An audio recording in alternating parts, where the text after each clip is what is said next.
क्योंकि ये गैर संवैधानिक है, संविधान के विरुद्ध है। बिल के बारे में ये कोई एक मुसलमान और हिंदू की लड़ाई नहीं है।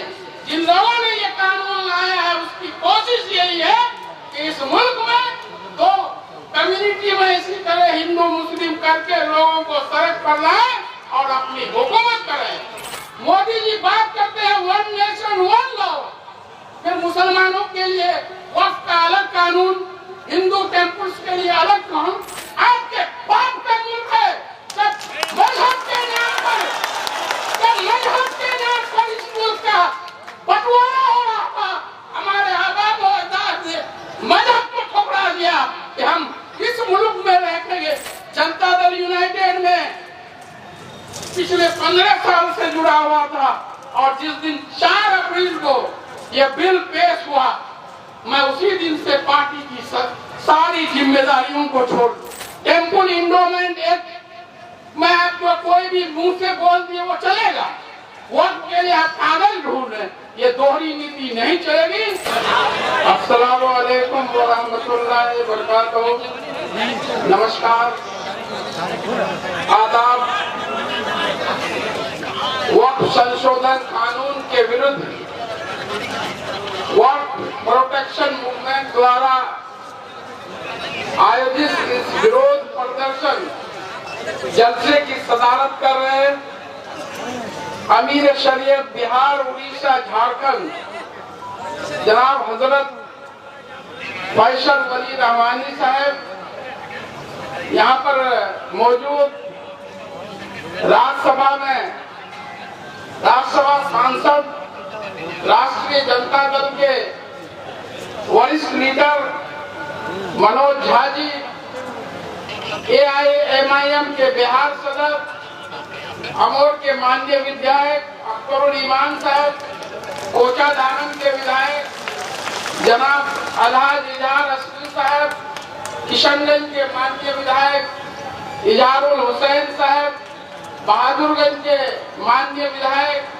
अंजार नईमी साहब, यहाँ पर इस धरने में शामिल राष्ट्रीय जनता दल के वरिष्ठ लीडर और माननीय विधान पार्षद कारी शोएब साहब, अनवार साहब, हमारे उलमाए किराम हजरात जो डायस पर तशरीफ फरमा है, मिलनी और दीनी तंजीमों के जिम्मेदार हजरात और हमारे जितने भी जनप्रतिनिधि हैं और यहाँ पर कसीर तादाद में इस कानून के विरुद्ध, काले कानून के विरुद्ध में इस तपिश भरी धूप में जमा हमारे अवाम को सलाम करता हूँ कि आपने आज इस लाहरा के ऐतिहासिक मैदान में अपनी हाजिरी दर्ज कर अपना इस काले कानून के विरुद्ध में अपना जो है समर्थन व्यक्त किया है कि ये बिल, ये जो अब कानून बन गया है, इसको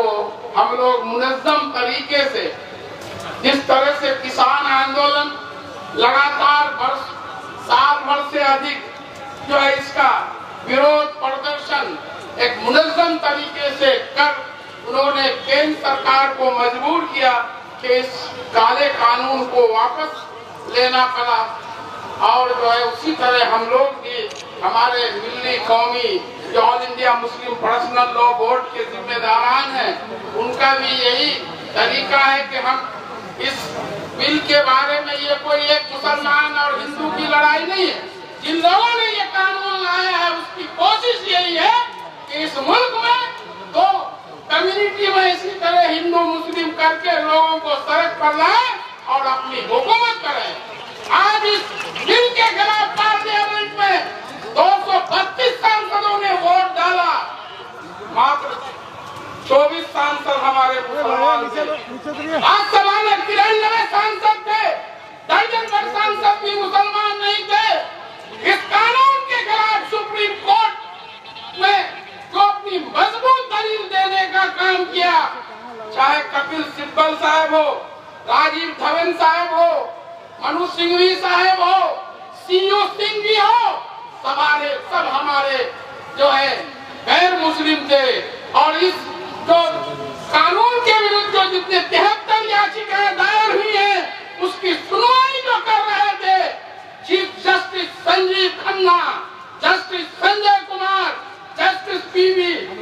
स्वामीनाथन, ये तीनों के तीनों गैर मुस्लिम हिंदू थे। इसलिए कोई भी इस तहरीक को, इस आंदोलन को हिंदू मुसलमान बनाने की आपके विरोधियों की कोशिश होगी, उसके झांसे में नहीं आएगा। आपके साथ पूरे हिंदुस्तान का हिंदू, मुस्लिम, सिख, ईसाई जो संविधान पर विश्वास करता है, आपके साथ है। ये संविधान की लड़ाई है। इस कानून के तहत जो B.R. अम्बेडकर का संविधान है, आर्टिकल 14, आर्टिकल 25, आर्टिकल 26 का उल्लंघन किया गया है। किरण रिजिजू जी पार्लियामेंट में दलील दे रहे थे कि हमने 87 लाख लोगों को सुना, उनसे बात की, उनके आवेदनों को सुना, और जो फिर बिल आज APC में गया और पार्लियामेंट में चीफ जस्टिस ने जब सवालों की झाड़ी लगाई, सरकार के जो वकील थे, solicitor general of India Tushar Mehta के पसीने उतर गए, जवाब नहीं मिल रहा था। मुझे वक्त दिया जाए। जब आप 87 लाख लोगों से बात करके इतना लंबा चौड़ा ये करके पास किया, तो फिर आपके पास जवाब क्यों नहीं था? 24 घंटे का वक्त दिया, उस पर भी जवाब नहीं था। फिर 1 हफ्ते का जवाब है, उसको ये 1 साल का भी वक्त मिलेगा, उसके पास जवाब नहीं है, क्योंकि ये गैर संवैधानिक है, संविधान के विरुद्ध है। और इस बिल में कपिल सिब्बल साहब बता रहे थे कि जब ओरिजिनल बिल लोकसभा में पेश किया गया तो protection of ancient monument act, preservation and protection of ancient monument act, ये उस बिल में नहीं था। जब गलत कॉपी आया है उसमें वो भी जोड़ा है, जिसके तहत हमारे पुराने जितने भी, जिसमें दिल्ली की जामा मस्जिद भी आती है, कि जो पुराने एंशिएंट मॉन्यूमेंट है, जो हेरिटेज के तौर पर उसको आर्कियोलॉजी और सर्वे ऑफ इंडिया उसको जो है रख रखाव करता है, वो वक्फ की संपत्ति नहीं रहेगी। ये गंभीर बात है। ये लोग बोलते हैं कि हमने वक्फ को बर्बादी से बचाने का काम किया। आपने इस कानून में लिमिटेशन एक्ट लाया है कि 12 साल तक वक्फ की जमीन पर कोई कब्जा होगा, उसको आप वैध ठहराने जा रहे हैं। आपकी नीयत सही होगी तो सारे वक्फ प्रॉपर्टी को पब्लिक प्रॉपर्टी घोषित करते हुए सभी कब्जाधारियों से बिना नोटिस के मुक्त करते। आपके कहने और कथने में बहुत फर्क है। पार्लियामेंट में अमित शाह जी बार बार क्या बोल रहे थे? देश की सबसे बड़ी संसद है कि इस बिल में कोई हिंदू नहीं रहेगा, कोई नॉन मुस्लिम नहीं रहेगा। और जब पार्लियामेंट में गृह मंत्री झूठ बोल रहा है, आप गजट नोटिफिकेशन देखिए, सेंट्रल वक्फ काउंसिल में 21 आदमी में से 2 कम से कम गैर मुस्लिम होगा। उसी तरह राज्यों के वक्फ बोर्ड में 11 में से 2 नॉन मुस्लिम होगा। आप बोलते कुछ हैं, करते कुछ हैं। किरण रिजिजू जी बिल पेश करते हुए क्या कहे? वक्फ बाय यूजर्स को हमने खत्म कर दिया है। आपने क्या खत्म किया है? आप मोदी जी बात करते हैं 1 नेशन 1 लॉ, फिर मुसलमानों के लिए वक्फ का अलग कानून, हिंदू टेम्पल्स के लिए अलग कानून। आप अगर नीयत सही होती, सही मायने में 1 नेशन 1 लॉ लाना चाहते हैं तो सबके लिए एक कानून होता, ये अलग अलग कानून नहीं। पिछले दिनों मोदी जी हरियाणा में एक सभा में कह रहे थे कि कांग्रेस द्वारा जो वक्फ अमेंडमेंट एक्ट 2013 लाया गया था, जिसपे वक्फ की जो है बहुत कब्जा, अवैध कब्जा हो गया, उसके लिए हम ये बिल लाए हैं। तो 2013 का जो कानून पास हुआ, आप देख लिए हैं, मनोज झा जी बैठे हुए हैं और सारे लोग हमारे अमीर शरीयत बैठे हुए हैं। उस कानून में बीजेपी का भी समर्थन हासिल था। वो अगर गलत कानून पास करने के लिए आप कांग्रेस को दोष दे रहे हैं, तो आपने फिर सर्वसम्मति से, उस वक्त अटल बिहारी वाजपेयी जी आपके नेता थे, आडवाणी जी थे, शाहनवाज हुसैन साहब लोकसभा में थे, मुख्तार अब्बास नकवी साहब राज्यसभा में थे। आपको जवाब देना होगा। इतनी बड़ी कुर्सी पर बैठकर आप झूठ बोलने का काम करते हैं। कोई बात होगा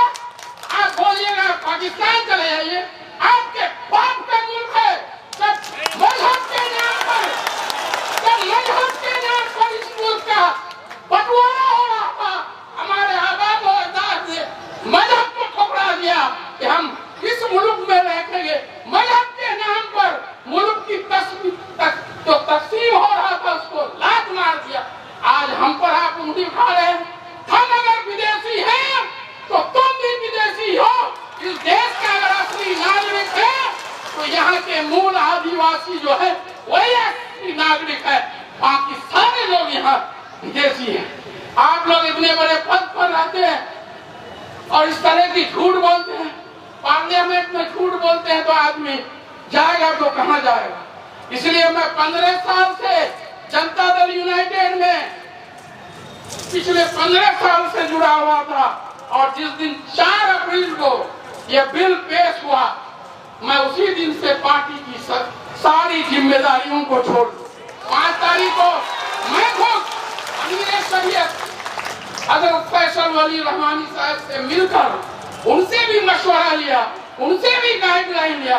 सारे काबरीन यहाँ बैठे हुए, सबसे मैंने बात की और सुप्रीम कोर्ट तक जाने का काम किया हुआ। बैरिस्टर असदुद्दीन अवैसी साहब टीम आर्मी के चीफ चंद्रशेखर जी हैं, उनके लिए जोरदार ताली बजाइए। मनोज भाभी है, उनको भी नायक जी है, उनके लिए भी जोरदार ताली। हम तो है ही भाई। और इस दुख की घड़ी में, इस संविधान की लड़ाई में जो हमारे साथ है, दूसरे कौम में हमारे जो है सबसे ज्यादा कुर्बानी उनकी है। तो हम सब लोगों को मिलकर मुनज़्ज़म तरीके से, बिल्कुल शांतिपूर्ण ढंग से इस लड़ाई को आगे जारी रखना है। और जो भी हमारे काबरीन हजरात का इस संबंध में हुक्म होगा, हम लोग ये करेंगे। आप फिर 5 जो है मई को सुप्रीम कोर्ट में जो 73 याचिकाएं 17 अप्रैल तक दाखिल हुई थी, उनकी सुनवाई है, उसके लिए भी दुआ करें। आपकी तो पहली जीत हो ही गई। सुप्रीम कोर्ट के चीफ जस्टिस ने खुद कह दिया कि आप जब वक्फ जो एक इस्लामिक कंसेप्ट है वहाँ गैर मुस्लिमों को लाते हैं, तो क्या आपने मंदिर प्रबंध समिति में मुसलमानों को जगह देंगे? चीफ जस्टिस का खुद सरकार से सवाल था, और इसी सवाल का वो जवाब नहीं दे रहे, टाइम पर टाइम ले रहे हैं। और वर्क बाई यूजर्स का बोले आप कागज खोजिएगा बाई रजिस्टर्ड डीड, तो 500-300 साल पहले जो हमारे आबा व अजदाद ने वक्त किया, जुबानी जो इस्तेमाल में, उनका कहाँ लाएंगे? टेम्पल इंडोमेंट एक्ट में आपको कोई भी मुंह से बोल दिए वो चलेगा, वक्त के लिए आप कागज ढूंढ रहे हैं, ये दोहरी नीति नहीं चलेगी। इसलिए सब लोग एक साथ मिलकर इस बिल के खिलाफ शांतिपूर्ण ढंग से, जो संविधान में जो हम लोगों को प्रदान किया है, राइट्स प्रदान किया है, उसके तहत लड़ाई जारी रखें। और निश्चित रूप से इंशाअल्लाह इसमें हमारे सारे लोग शामिल हैं, जितने भी इस मुल्क के सेकुलर लोग हैं, सारे लोग शामिल हैं। इसकी जीत होगी। इंकलाब जिंदाबाद।